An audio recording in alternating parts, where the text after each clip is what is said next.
Administrativando Abogados.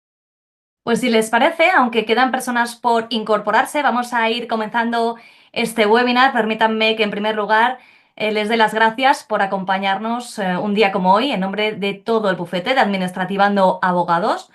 Y les doy la bienvenida a este webinar. Además, me gustaría indicarles algunas cuestiones técnicas, como que si son tan amables, les rogaría que apagasen sus cámaras y sus micros para no interrumpir al ponente. En segundo lugar, les informo de que estaremos aproximadamente hasta la 1:15, 1:30.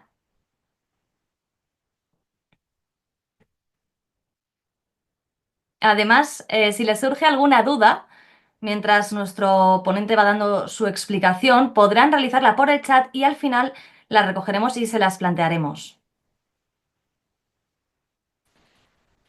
Y en último lugar, esta sesión está siendo grabada. Si alguno de ustedes tuviera que irse antes por algún motivo, que sepan que estará disponible en los próximos días en nuestro canal de YouTube.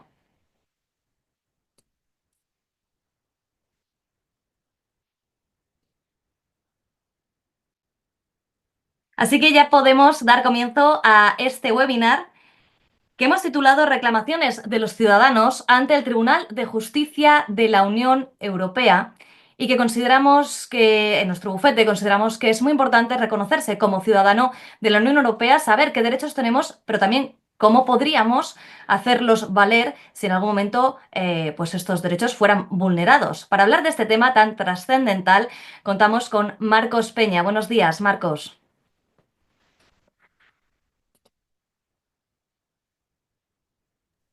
Ahora, ¿qué Ahora tal? sí. Buenos días, Blanca. Encantado de estar con todos vosotros. Yo, encantado, muy bien. Esperando la Navidad. Muy bien. Muchísimas gracias por acompañarnos. Hoy me vas a permitir que haga una breve reseña de tu currículum antes de darte la palabra. Y es que Marcos, además de ser socio en Administrativando Abogados, es doctor en Derecho y funcionario de carrera en excedencia, concretamente letrado jefe de la Administración local en excedencia. Ya con esta breve reseña te doy la palabra para que hables de un tema tan interesante. Muchísimas gracias. Vosotros, muchísimas gracias. En primer lugar, bueno, pues buenos días a todos los visualizadores que me han dicho que se llama ahora así, en los que están detrás de la pantalla. Y como siempre intento, voy en esta ponencia, vamos a intentar, sobre todo relacionada, ¿no?, con el estatus jurídico del ciudadano frente a lo que se quiera llamar la ciudadanía europea y frente a la Unión Europea, qué posición tiene el ciudadano o los grupos de ciudadanos y cuáles son las vías que, en este caso, la Unión Europea le reconoce para que puedan accionar ante determinadas instituciones o puedan reconocer o hacer valer sus derechos. Yo, como suelo hacer, intento traer sentencias que no solo hagan la interpretación del ponente, bueno, por muy estudioso que uno sea, ¿no?, sino que siempre es importante traer, yo creo que acervo jurisprudencial para saber de qué se está hablando y qué es realmente lo que se ha dicho para determinadas cuestiones, sobre todo del estatus civitatis en esto de la Unión Europea. Por lo tanto, voy a leer más de lo que me gustaría. No personalmente me gusta dar las charlas y las jornadas y las webinars mirando a la cara, aunque aquí no es posible, pero en este caso y trayendo, yo creo que acervo jurisprudencial importante, pues voy a tener que leer más de lo que me gustaría. En un primer momento tenemos que decir que el tema de la ciudadanía europea como estatus jurídico es un avance. Realmente lo primero que hay que señalar es un avance, teniendo en cuenta que la estructura de la Unión Europea en un principio se quiso configurar como una estructura, pasó de una organización internacional de integración, ya saben que es un tipo de organización internacional donde los Estados miembros lo que hacen es ceder parte de su soberanía, y se quiso mutar, ya con los años que tenía esta organización, a una suerte de confederación de estados que, bueno, pues que tenía pues residenciadas determinadas cuestiones en cuanto al poder tanto legislativo como judicial en determinadas instituciones. Así es como se ha quedado un poco en estos años la Unión Europea. Y no ha habido un avance significativo a la hora de tratar cuál es la estructura jurídico-política o jurídico-pública que constituye a la Unión Europea. Frente a otros países fuera de la Unión Europea, se sigue considerando que es una estructura, una organización internacional. La principal pregunta que se hacen es dónde reside el poder constituyente, ¿no? ¿Dónde reside el poder constituyente o la organización territorial del poder en la Unión Europea? Parece que es distribuido en todos y por lo tanto se asemeja más a una estructura confederal en ámbito y hablando, ¿no? Desde el punto de vista estatal que desde un punto de vista de organización. Sin embargo, las relaciones que tiene con el ámbito internacional sigue apoyándose como una organización internacional, lo que afecta necesariamente a lo que es la estructura y lo que es el estatus jurídico del ciudadano europeo. Fuera lo que sea dentro de su propia estructura jurídico-pública o jurídico-constitucional, lo cierto y verdad es que la ciudadanía europea está reconocida, ahora lo veremos, dentro de lo que es el Tratado Fundacional, el Tratado de Funcionamiento de la Unión Europea, y eso da lugar a una serie de derechos que, como veremos, el Tribunal de Justicia de la Unión Europea ha ido cada vez más ampliándolo para que los ciudadanos, los ciudadanos individuales, miembros, incluso los grupos afectados, puedan accionar y puedan utilizar las instituciones para impugnar actos o decisiones de los poderes públicos europeos. En este caso, la pregunta esencial es ver si efectivamente la ciudadanía es una realidad consolidada o si es un concepto que está más en desarrollo y que poco a poco va incluyéndose, se va incorporando no solo cuestiones que vienen en la legalidad comunitaria, sino también en la jurisprudencia del Tribunal de Justicia de la Unión Europea.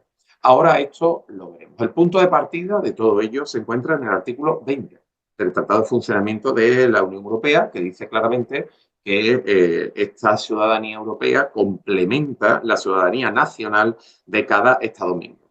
Y esta categoría, que es lo que realmente viene definido, esta categoría, algo que también ha sido definido por nuestro Tribunal Supremo, conlleva una serie de derechos que, aunque son muy amplios, los voy a resumir en lo siguiente. En primer lugar, el derecho a la libre circulación y residencia en todo el territorio de la Unión Europea. En este caso, se consideraba que en un principio este derecho de residencia y de movilidad de la ciudadanía tenía que estar vinculado a una actividad económica, a una actividad económica además directa. Bueno, pues muy bien, el Tribunal de Justicia de la Unión Europea ya muy pronto en el asunto Baumbast 414/99 vino a decir que la libertad de circulación y la libertad de residencia e incluso de establecimiento no tenía que estar vinculada a una actividad económica directa, que por lo tanto el ciudadano, en este caso el ciudadano europeo, podía perfectamente moverse libremente y establecer su residencia en cualquier parte de la Unión Europea. Lo único que venían a establecer límites, que ahora lo veremos, es por cuestiones de seguridad y por cuestiones de orden público. El segundo derecho de carácter político que reconoce ese estatus es el derecho al sufragio activo y al sufragio pasivo en elecciones municipales y al Parlamento Europeo a partir del Estado miembro. Como saben, nuestra Constitución tuvo que ser reformada en el año 23 para el artículo 13 con referencia específicamente a la posibilidad de que extranjeros, pero nacionales de los Estados miembros, podían ser alcaldes de nuestros municipios de acuerdo con ese estatus de ciudadano europeo. El siguiente derecho que es bien reconocido es el derecho a la protección diplomática y consular por parte de cualquier Estado miembro cuando el propio carezca de representación en un país tercero. Esto así fue declarado en un asunto, el 641/13 del Reino de España contra el Consejo de Europa. Esto es importante porque en muchas ocasiones los ciudadanos europeos en terceros países reclaman el poder estar en bueno, pues lo que es el consulado, ¿no? O en la diplomatura para que puedan necesariamente tener esa idea de protección jurídica y política. Pues bien, En esto nos señala que si estamos en un tercer país fuera de la Unión Europea, la protección no solo tiene que ver para los nacionales españoles a través de una embajada española, sino que se puede refugiar en una embajada francesa o en una embajada italiana. Esto es lo que venía a decir la sentencia, la 641/13, en el que se decir que la protección diplomática y consular sí que es verdad que hacía referencia a razones políticas, no tenía, no solo que tenía que ser de la representación, en este caso de la misión diplomática en el país correspondiente, sino que podía perfectamente pues, refugiarse en otra misión que no fuese de su Estado miembro. Esto amplió de manera muy grande, teniendo en cuenta que ya se sabe que en los principios de excepcionalidad y la soberanía territorial vienen dados por lo que son las misiones diplomáticas, era la posibilidad de que un nacional que no fuese de ese propio Estado pudiera refugiarse en esa misión diplomática no propia de su Estado nacional. Principio, estos son los derechos de carácter más principales, ahora veremos que también hay derechos procesales derivados de esto, son los principales derechos que enconan en esta ciudadanía europea. Esto cada vez hay más avances, pero pues no podemos evitar decir que también hay muchas barreras administrativas, como lo veremos, muchas barreras sociales y políticas. Luego hablaremos del por qué ha nacido y por qué está y qué es lo que hacen lo que se han podido llamar los euroescépticos y qué países son los más euroescépticos y qué países han sido los que más han presentado modificaciones alternativas para las modificaciones de ese estatus, de acuerdo, de esa relación de soberanía entre Estado miembro y Unión Europea y qué efecto tiene en los miembros de la Unión Europea en esos países. ¿Qué significado ha tenido este estatus jurídico dentro de nuestras fronteras, dentro de nuestro ordenamiento jurídico y de nuestras decisiones judiciales, comparándolas con otras decisiones judiciales de otros países? Pues aquí se ha configurado como un nexo jurídico que viene a decir que no reemplaza, sino que complementa, aumenta la ciudadanía nacional. Este concepto de ampliación y de complemento de la nacionalidad propia se encontraba ya en una sentencia del TJUE en el asunto 34/2009 de Ruiz Zambrano, ¿no? Que reconoció la protección de los derechos fundamentales de los ciudadanos europeos, incluso en contextos donde los Estados miembros intentaban limitarla. Ya veremos que efectivamente hay a veces en lo que la Carta Europea de Derechos Humanos y otra serie de instrumentos reconocen determinados derechos que no están y que incluso puede haber de normas derivadas y que hay sencillamente por cuestiones yo creo que importantes prima, ya lo veremos, ese reconocimiento y esa complementariedad con respecto a lo que se les reconoce internamente a sus estados miembros. Es decir, es un plus de reconocimiento a lo que son los ciudadanos de los estados miembros de la Unión Europea.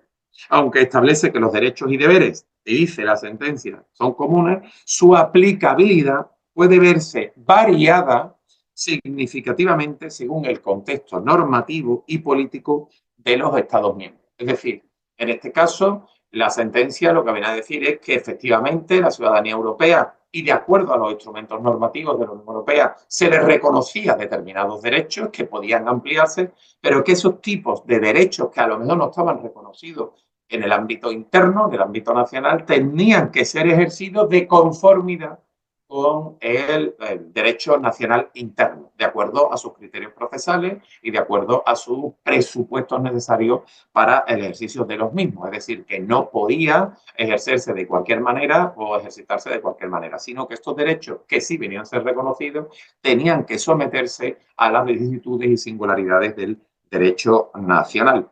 Lo que vemos que en este caso la Unión Europea y en este caso el Tribunal da una de cal y otra de arena. Efectivamente, reconoce su existencia, pero queda un poco en entredicho o en interrogante tanto su efectividad como su capacidad para poder ejercitarlo de manera efectiva. En este caso, por lo tanto, tenemos que preguntarnos cuál ha sido o cuál es el impacto real que la Unión Europea ha tenido en los ciudadanos y en ese estatus, ¿no?, jurídico de ciudadanos de la Unión Europea fuera del el contexto que acabamos de decir y que es un contexto casi de derecho positivo de la Unión Europea y que, bueno, uno se tiene que preguntar si efectivamente ese contexto nos afecta a día de hoy en nuestro, bueno, en nuestro hábito normal y habitual en ejercicio de determinados derechos. La respuesta no puede ser más positiva, va a decir que cerca del 40% o incluso más, pero yo me quedaría en el 40% de la normativa que tenemos en el ámbito nacional, es normativa que nos llega de la Unión Europea, no solo a base de reglamentos, baremos y directivas, sino de recomendaciones, de decisiones, de cuestiones prejudiciales, de recursos de anulación, y que los Estados miembros lo que hacen, en este caso el Estado español, es incorporarlos al acervo, pues bueno, de nuestro ordenamiento jurídico. En este caso es importante señalar distintos aspectos. El primero de ellos yo señalaría, porque ya hace mucho que aquí sí ha habido un conflicto enorme, es el del derecho a la competencia. Aquí el derecho competencial se ha venido y ha estado hiperregulado y está hiperregulado en niveles europeos. La idea, según los instrumentos normativos europeos, es proteger a los consumidores contra prácticas monopolísticas, compulsorias y abusos de mercado. Así lo deja muy claro en un asunto que es el asunto 280-08 del Deutsche Telekom contra la Comisión Europea. En este caso, la Comisión, en el tribunal, deja clarísimo que el derecho de competencia, las actitudes y las prácticas de monopolio en determinados sectores definidos como estratégicos pasan necesariamente por estar supervisados por los órganos de la Unión Europea, pero también por las decisiones que haga, en este caso, el Tribunal de Justicia, considerando que esos sectores, la competencia lo era, y en este caso telecomunicación, es un sector prioritario y esencial para la Unión Europea. Por lo tanto, tendría que esta normativa se encuentra preferentemente regulado a nivel de la Unión Europea. Lo segundo, y esto es algo clarísimo, porque hemos tenido reformas en el ámbito del empleo, es a través de los reglamentos laborales y sociales.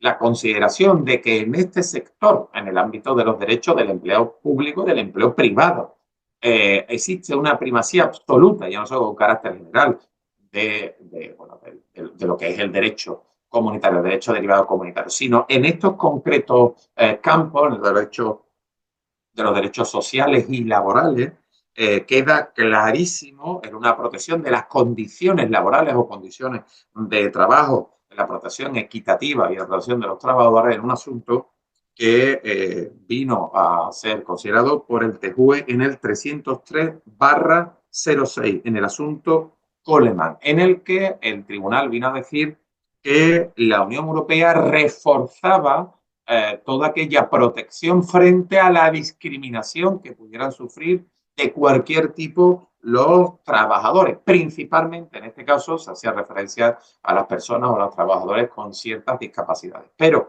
en este caso, ampliándose, vino a considerar que la normativa europea estaba y era de aplicación directa y preferente en todo el ámbito social, en todo el ámbito laboral, en estas partes de sectores en relación a los Estados miembros. Y por lo tanto, los Estados miembros tenían que dar una preferencia en la aplicación y en todo lo que tenía que desarrollar el Estado miembro a nivel de legislación. Aquí se encuentra un problema muy importante bueno, que aquellos que a lo mejor pues, me siguen un poco saben que yo hablo mucho de empleo público y que efectivamente hay un choque muy importante en lo que viene a decir la directiva europea de trabajo temporal con lo que está sucediendo en el ámbito nacional.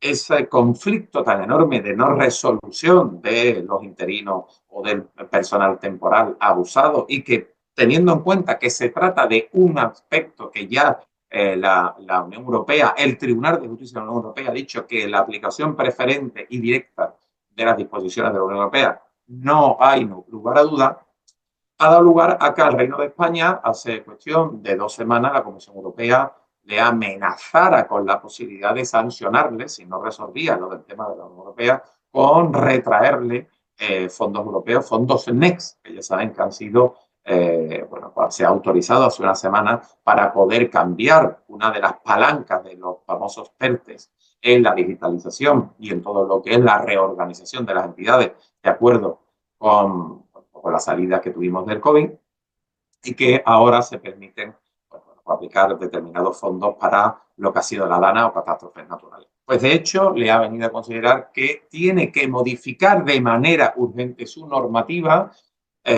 por virtud de, sabemos que hay determinados sectores que están más del 40% de un empleo precario, de un empleo temporal. Y precisamente la razón viene a basarse en esta sentencia. Hay una preferencia en determinados niveles en la aplicación, no solo es preferente y hay una aplicación directa, sino que además hay determinados valores en los que se basa la Unión Europea y uno de ellos es la calidad y la posibilidad de hacer un proyecto de vida con un trabajo suficientemente remunerado y ético.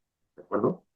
Igualmente lo hemos visto bueno, pues, inundados de normas, y en este caso el Reglamento Europeo, de protección de datos. Una de las primeras reacciones que tuvo el Tribunal de Justicia de la Unión Europea con la privacidad, que ya hoy se ha convertido en una finalidad estratégica, ya iremos con el tema del reglamento de inteligencia artificial, pues fue la sentencia 131/12, de acuerdo, de Google Spain y contra, en este caso, la Agencia Española de Protección de Datos y Mario Corbeja González.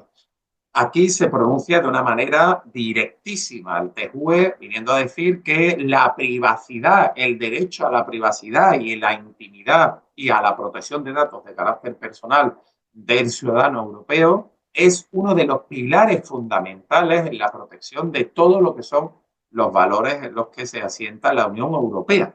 La libertad, la igualdad, la integridad, la fraternidad, como valores en los que se basa todo el desarrollo normativo.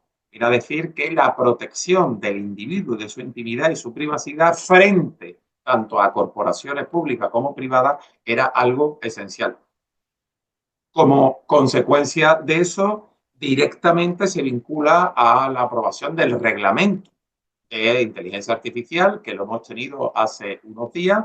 Este tipo de normas no necesitan desarrollo, tienen una aplicación de manera directísima en lo que es el ordenamiento jurídico interno. El juez se convierte en juez comunitario, no necesita desarrollo legislativo de ningún tipo y tiene su aplicación directa. ¿Cuál es y preferente? ¿Cuál es, en este caso, la ratio, en este caso, argumental del reglamento? Principalmente la protección de la privacidad y de la intimidad de, en este caso, los usuarios de herramientas de inteligencia artificial basadas principalmente en la protección de lo que es la privacidad. Aquí la Unión Europea, dentro de ese contexto de ciudadanía europea, vino a decir que el ciudadano europeo, frente a lo que había hecho Estados Unidos, que había cedido la privacidad a las corporaciones empresariales, y frente a lo que habían hecho países asiáticos como China, que había permitido que la privacidad llegara al poder estatal, en este caso la Unión Europea vino a considerar que, quedándose en una posición intermedia, era un tema de máxima importancia que tenía que estar regulado por instituciones europeas y que tenía que estar muy protegido atendiendo a los avances tecnológicos de la inteligencia artificial y que tenía que poner dos barreras muy importantes, tanto en cómo se había hecho por parte o la gestión de la privacidad por parte de Estados Unidos y países que seguían la política mucho más liberal en ese aspecto, o lo que se estaba haciendo por parte de China. Bueno, pues estos temas inundan y dan lugar a multiplicidad de juicios y de acciones a la Unión Europea con respecto al estatuto jurídico del ciudadano. El estatuto jurídico del ciudadano europeo no tiene una vinculación, un reconocimiento al cual lo que hemos dicho, en el artículo 20, ¿no?, del tratado, pero sin embargo, esto cada vez más tiene más ampliación, cada vez más tiene más derechos. Estos reglamentos pueden perfectamente ser aplicados y pueden ser defendidos y accionados en vía interna a través del juez nacional, pero también al juez nacional frente a instituciones que no solo sean de la Unión Europea y sean de estados ajenos, incluso estados internacionales que no tienen por qué ser Estados miembros de la Unión Europea. Este conjunto de normas nos exige categorizarlas y en este caso, pues bueno, pues todo el mundo conoce que existen lo que son las normas de derecho primario y las normas de derecho secundario o derivado. En el primer caso, las normas de derecho primario, estamos hablando de tratados fundacionales, desde los primeros de la Comisión Europea y el Euratom y todo lo que son esos tratados a los tratados de Ámsterdam y el tratado de Maastricht, tratado de funcionamiento y todos los tratados que han ido y tienen la consideración de tratado constitutivo, de tratado fundacional, de tratado, en este caso, originador para que en la estructura jurídico-política de la Unión Europea vaya evolucionando. Ese sería el derecho primario. El derecho secundario está constituido por distintas categorías de normas, que también ya sabemos que son el reglamento, que es obligatorio en todos sus elementos y en sus fines, la directiva, que solo es obligatoria en los fines y no en los medios, en estructuras jurídico-políticas descentralizadas como en España se ha preguntado en multitud de ocasiones si el desarrollo normativo tiene que ser necesariamente por el Estado o puede hacerse por parte de las comunidades autónomas, teniendo en cuenta que nosotros somos entidades políticas con potestad legislativa, y si es posible que en este caso, cuando se traten de competencias que no son del Estado, sino competencias exclusivas que la tenga una comunidad autónoma, esa directiva puede ser desarrollada antes o en el caso de que el Estado no la quiera desarrollar, puede ser desarrollada por parte de las comunidades autónomas. En un momento titubeante donde en un principio las comunidades autónomas, tratándose de cuestiones que afectaban a su región y teniendo en cuenta que son entidades políticas, consideraron frente a estados federales que podían desarrollar normativamente esa directiva porque la afectaba a ellos. Por último, se consideró que no, que el título, en este caso el Estado miembro obligado, era el Estado y no parte del Estado, ¿de acuerdo? Las comunidades autónomas no son parte de la Unión Europea. Quien es parte del Estado es, en este caso, el Reino de España, que es quien tiene ese título para llevar a cabo la potestad normativa, incluso si transcurre el tiempo necesario para la transposición y la directiva no es posible. La comunidad autónoma, en nuestro caso, no tiene la capacidad suficiente. Para eso es necesario una habilitación por parte del Estado y, en este caso, la comunidad autónoma podrá desarrollar normativamente la directiva. En este caso, podemos ver lo que es la sentencia del TJUE C4174 de Bandung, ¿de acuerdo? Que lo expresa perfectamente. Otro elemento, en este caso, pues de complementariedad a las dos fuentes del derecho directa, está la jurisprudencia, que son las decisiones que emanan del Tribunal de Justicia de la Unión Europea en los recursos que ahora... y por último, también forma parte del acervo comunitario de derecho los acuerdos internacionales que hace la Unión Europea como una organización con personalidad jurídica internacional con otros estados, ¿de acuerdo? Y por lo tanto, estados que no forman parte de la Unión Europea, pero que también son instrumentos jurídicos que entran y que sus derechos vienen a afectar lo que es el estatuto jurídico del ciudadano europeo. Llegados a este punto y habiendo pues, manifestado cuáles son las categorías, es necesario determinar dentro de lo que es ese estatus jurídico que hemos visto que tiene distintos niveles, cuáles son los derechos fundamentales, es decir, cuáles son los derechos inherentes a la personalidad del individuo y a la dignidad de la persona reconocidas dentro del ordenamiento jurídico de la Unión Europea. Y en este caso, pues, nos tenemos que basar en la Carta de los Derechos Fundamentales de la Unión Europea, que adquirió pues, fuerza vinculante, ya lo saben, con el Tratado de Lisboa. Y entre ellos viene a reconocer la dignidad humana, la igualdad y la solidaridad, la libertad de expresión y de información y los derechos laborales y sociales. Si vemos, tiene mucho que ver con esa base de sustrato facultativo en la que se basaba la ciudadanía europea. Y que por lo tanto vuelve a penetrar como uno de los temas más importantes, preferentes y prioritarios en la Unión Europea. La dignidad humana, la igualdad, la solidaridad, la libertad de expresión, de información, los derechos laborales y sociales.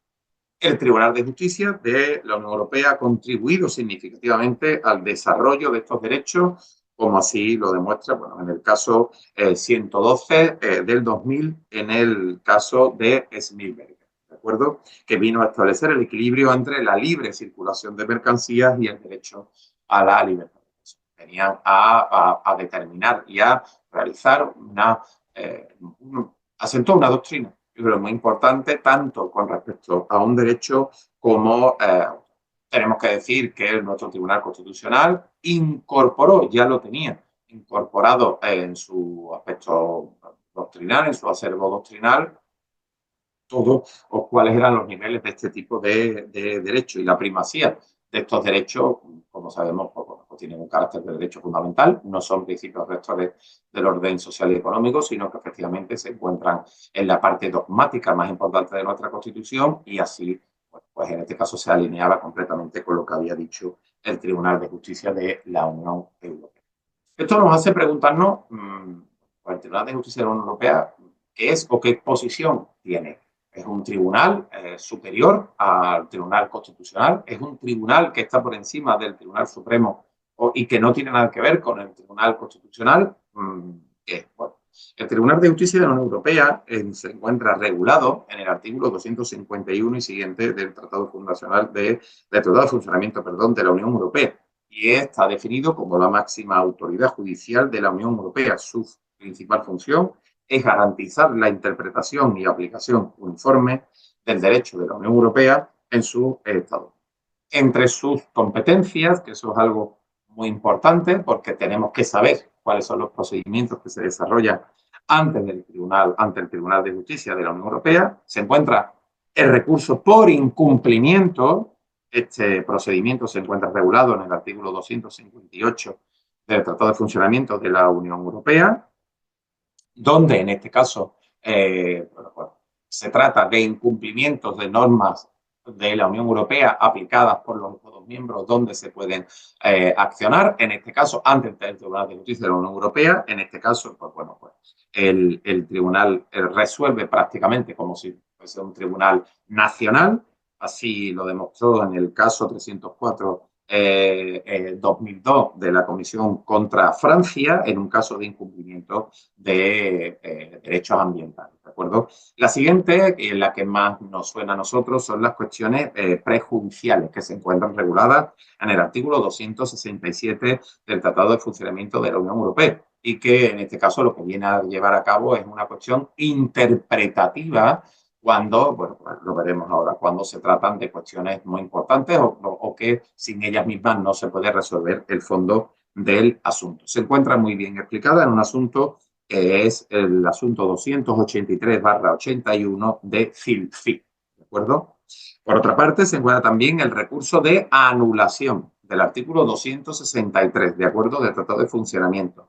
Las claves de este procedimiento, el tribunal nos viene a decir en un asunto que era el 583/2011, ¿de acuerdo? Era de Inuit Taparitit Kanatami, sobre la legitimación activa de los particulares para poder hacer referencia, para poder accionar, para poder llevar a cabo este tipo de recursos ante el TJUE, que no solo fuesen organizaciones no gubernamentales o bien entidades públicas o privadas.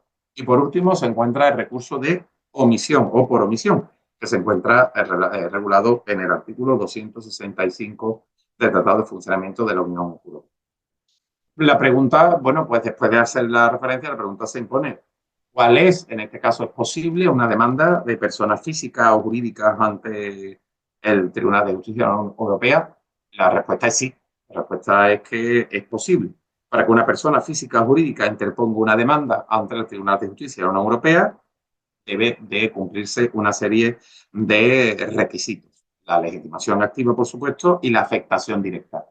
El tema de la afectación directa ha sido muy importante porque en un principio es un concepto jurídico indeterminado y no se sabía muy bien a qué referencia podía hacer o qué afectación o qué nivel de afectación podía ser. Bueno, pues el tribunal lo deja resuelto en el caso 50/2000 de Unión de Pequeños Agricultores, en donde determina y establece la limitación y los límites de esta condición, ¿de acuerdo? Y establece qué debe entenderse como grupo de afectados o grupo de interesados o de intereses afectados, ¿de acuerdo? El caso 50/2000.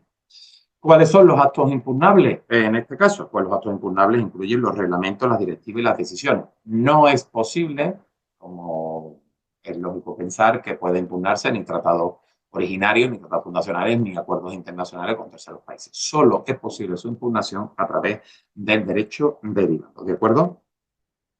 ¿Qué actuaciones procesales pueden llevar a cabo el TJUE? Pues bueno, pues a través de medidas provisionales y de sus efectos de la sentencia. En primer lugar, las medidas provisionales que pueden ser solicitadas exactamente igual procesalmente como un juez nacional pueden, en este caso, suspender el acto comunitario, en este caso, una fuerza enorme, se encuentra previsto en el artículo 279 del Tratado de Funcionamiento de la Unión Europea y en este caso es posible teniendo en cuenta, bueno, pues el antecedente de, en el caso 465/93, en el caso Atlanta, en el que se vio posiblemente que no era necesario esperar a una sentencia definitiva, sino que cabía la posibilidad de que hubiera una suspensión por parte del acto comunitario, en este caso del reglamento, a través de una medida cautelar. Las sentencias tienen fuerza ejecutiva, es decir, son inmediatamente ejecutivas, es decir, se tienen que cumplir por los Estados miembros desde el momento de la notificación de la sentencia por vía oficial al Estado miembro, de conformidad con los artículos 280 y 299 del Tratado de Funcionamiento de la Unión Europea. ¿De acuerdo? La cuestión prejudicial dentro de todos estos procedimientos se constituye, en nuestro caso, y sobre todo pues, lo más nuevo, pues en el empleo público, pues una cuestión prácticamente recurrente de cada día. Y es un procedimiento utilizado cada vez más por los órganos jurisdiccionales, teniendo en cuenta que los órganos jurisdiccionales tienen definido que se tratan de jueces comunitarios, jueces europeos y que principalmente y preferentemente tienen que aplicar el derecho de la Unión Europea. Y en el caso de que exista un conflicto, pues se entenderá que la norma interna se encuentra apartada. Por eso tienen que conocer muy bien qué significa o qué ha querido decir el legislador comunitario a la hora de encontrarse pues, un reglamento o una directiva. Por eso, bueno, pues el mecanismo de la prejudicialidad se produce a través de los órganos jurisdiccionales. No cabe que las cuestiones prejudiciales puedan hacerlo particulares. La cuestión prejudicial tiene que elevarla un órgano jurisdiccional, el competente para resolver un asunto determinado. Y en este caso, bueno, pues se encuentra el procedimiento se encuentra regulado en el artículo 267 del Tratado de Funcionamiento de la Unión Europea. Y es obligatorio cuando, es decir, que no se queda a la voluntad del órgano jurisdiccional, sino que es obligatorio, en primer caso, cuando de la resolución del caso dependa la interpretación correcta del derecho de la Unión Europea y, en segundo lugar, cuando no haya posibilidad de un recurso en el sistema judicial nacional. En este caso, no existe posibilidad alguna de poder llevar a cabo un recurso porque hemos acabado toda la instancia. En este caso cabe la posibilidad, está obligado el juez a presentar la cuestión prejudicial o en el supuesto de que la resolución, en este caso me parece un poco a cuando se tiene que plantear ¿no? la cuestión de constitucionalidad, de inconstitucionalidad ante el Tribunal Constitucional, ¿no? Que se trata de una norma de cuya validez depende del fallo. Pues en este caso exactamente igual, pero hablando de una norma de carácter comunitario. Estas dos cuestiones fueron desarrolladas y analizadas por el Tribunal de Justicia de la Unión Europea en el asunto 224/2001, en el asunto Kobler, ¿de acuerdo? Que vino a decir que este mecanismo, pues lo que reforzaba era la coherencia en la aplicación, en la interpretación y la aplicación del derecho de la Unión Europea. ¿Qué materias se encuentran excluidas en primer lugar, de lo que es esta idea de derecho derivado, derecho jurisprudencial y de normativa, de normativa que es preferente y de aplicación directa a los Estados miembros? Bueno, pues principalmente son dos, son las calificadas como de orden público y las propias de la seguridad ciudadana. El artículo 276 establece del Tratado de Funcionamiento de la Unión Europea, establece que la Unión Europea no puede intervenir en competencias nacionales relativas al orden público y a la seguridad ciudadana, reservando estos ámbitos a la soberanía de los Estados miembros. así vino a decirlo en el asunto 348/09, en un asunto referido al Estado alemán, y vino a decir que no era competencia de la Unión Europea dictaminar o resolver cuestiones que podían afectar a la seguridad nacional y a derechos fundamentales relacionados con la seguridad. Todo ello nos permite decir que la ciudadanía europea es un concepto que existe, un concepto jurídico-político que se halla en continua evolución, que cada vez más se encuentra un mayor reconocimiento por parte del Tribunal de Justicia de la Unión Europea, que ha generado en normativas tanto originarias como derivadas, pues derechos significativos, pero que necesariamente requiere un apoyo decisivo de las instituciones, tanto europeas como nacionales, para garantizar de verdad que la ciudadanía europea es un hecho jurídico demostrable y defendible, y evidentemente pues, lo que no solo es una entelequia y un ámbito pues que está fuera de lo que es el derecho comunitario como lo entendemos, ¿no? Como un derecho preferente y de aplicación directa. Por último, y rápidamente, creo que me queda poco, si no, pues que Blanca me riña y calle, por si hay alguna pregunta. Me gustaría hacer referencia a que esta consideración, esta idea de un derecho preferente, de un estatus jurídico europeo que se superpone, incluso complementa y casi desplaza a lo que es la ciudadanía nacional, y además incluso llega a tener preferencia. Como hemos dicho, existen derechos reconocidos en el acervo comunitario que, si no están reconocidos en el ámbito interno pues nacional, no pasa nada, sino que se puede reconocido, aunque se tienen que basar en particularidades propias del Estado nacional que es miembro, está puesto en entredicho, ¿de acuerdo? Y por lo tanto existen cada vez más, lo veremos, cuestionamientos sobre ese estatus de ciudadanía europea, y lo que se aboga es un estatus de Estado nacional, que forma parte de una organización principalmente de intereses territoriales delimitados, y que por lo tanto esa ciudadanía no complementa, no sube, no amplía, sino que se encuentra subordinada y condicionada al reconocimiento de una nacionalidad de un Estado miembro.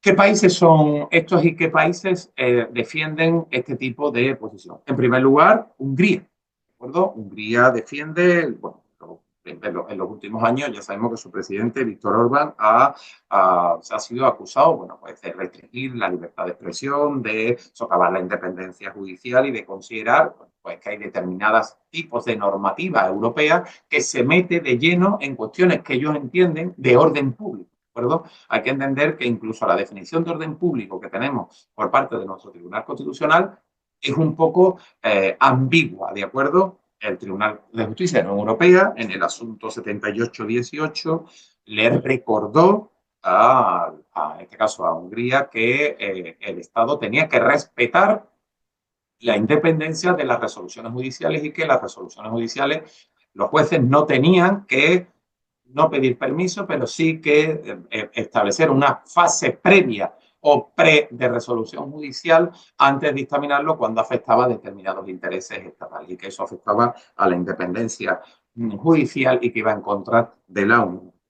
Un segundo país que se puede hacer referencia es Polonia. También reformas judiciales del gobierno polaco y determinadas cuestiones referidas también a la libertad de expresión ha dado lugar a una reacción del Tribunal de Justicia de la Unión Europea en un caso del 619/18, donde se exigió a Polonia que se revocara, en este caso, la legislación que disminuía la edad de jubilación de los jueces para favorecer su reemplazo por un nuevo tipo de jueces que iban a incorporarse a través, bueno, pues de una designación directa por parte de los partidos políticos, ¿no?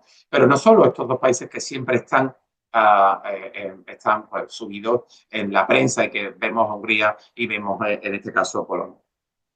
El Reino Unido yo creo que ha sido el Estado que más fuerte cerró la puerta a la Unión Europea, dándola a través del Brexit. Precisamente en el 2016, el golpe más decisivo y definitivo que se dio a la Unión Europea. ¿La crítica cuál era? algo que no ha trascendido mucho de por qué el Reino Unido dijo que se iba. En un principio se consideró, se hablaba de la soberanía parlamentaria, impedía, y luego porque tenía que tener su propia soberanía cuando ellos tenían perfectamente, ¿no?, la libra. El Reino Unido argumentó de manera concreta y formalmente varias cuestiones muy importantes con respecto a lo que es el tema de los euroscépticos. En primer lugar, vino a decir que las instituciones europeas, principalmente la Comisión, cada vez tenían mayor poder en detrimento, y leo textualmente, en detrimento de la soberanía nacional. Y criticó de manera muy importante, en primer lugar, la excesiva regulación comunitaria que desplazaba prácticamente al legislador interno, que se suponía que en este caso es el legislador soberano, y segundo, la libre circulación de la persona. El efecto fue, como sabemos todos, pues el Brexit y la separación, aunque luego hubo una serie de acuerdos, pero ahí no realmente no salió, yo creo, correctamente la cuestión. La siguiente ha sido Italia. Italia ahora ha impugnado y ha recurrido actos y resoluciones de la Unión Europea en relación a lo que es la gestión de los inmigrantes. De acuerdo con el problema migratorio, el gobierno italiano denunció que había determinadas decisiones que se habían tomado en Dublín y que estaban afectando de manera importante la soberanía, y en este caso tanto el orden público de su propio Estado. Y por tanto se opuso completamente y dijo que no quería cumplir las resoluciones y lo que había decidido la Unión Europea, ¿de acuerdo? Y por lo tanto, en este caso, Meloni incluso vino a manifestar que se iba con Brexit a la italiana si se seguía esos flujos migratorios tan potentes y que no tenían manera de gestionarlo. Bueno, pues en este caso la Unión Europea dio un paso atrás. No solo ha sido también Italia, Francia, Emmanuel Macron criticó la falta de ambición, ha criticado hace muy poco la falta de ambición estratégica de la Unión Europea en cuestiones de defensa, economía y política exterior. Macron ha presentado una propuesta para que la Unión Europea tenga una mayor autonomía con respecto a estos tres ámbitos estratégicos, independizándonos un poco tanto de la aportación que hace la OTAN con la Unión Europea.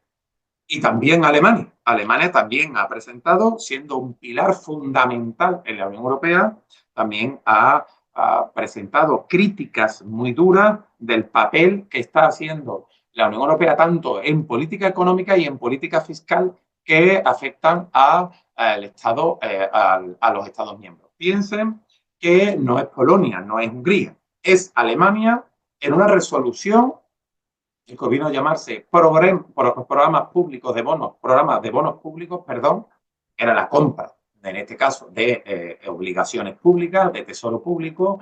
Hubo una resolución del Tribunal de Justicia de la Unión Europea que le vino a decir al Estado federal alemán que no podía desarrollar una política fiscal en relación a deuda pública de un determinado espectro, de un determinado interés. Pues bien, el Tribunal Constitucional vino a decir al Tribunal de la Unión Europea que no cumplía con esa resolución, porque solo entendía que las resoluciones y las directivas y los reglamentos podían tener preferencia y, en este caso, aplicación directa, solo y exclusivamente en el ámbito competencial de las políticas de la Unión Europea, pero nunca afectar a lo que el Tribunal Constitucional vino a llamar identidad soberana, y que la identidad soberana, en este caso, para la deuda pública, la necesidad de tener un mayor ingreso a través de los mercados, sí afectaba necesariamente a su estructura fiscal y económica,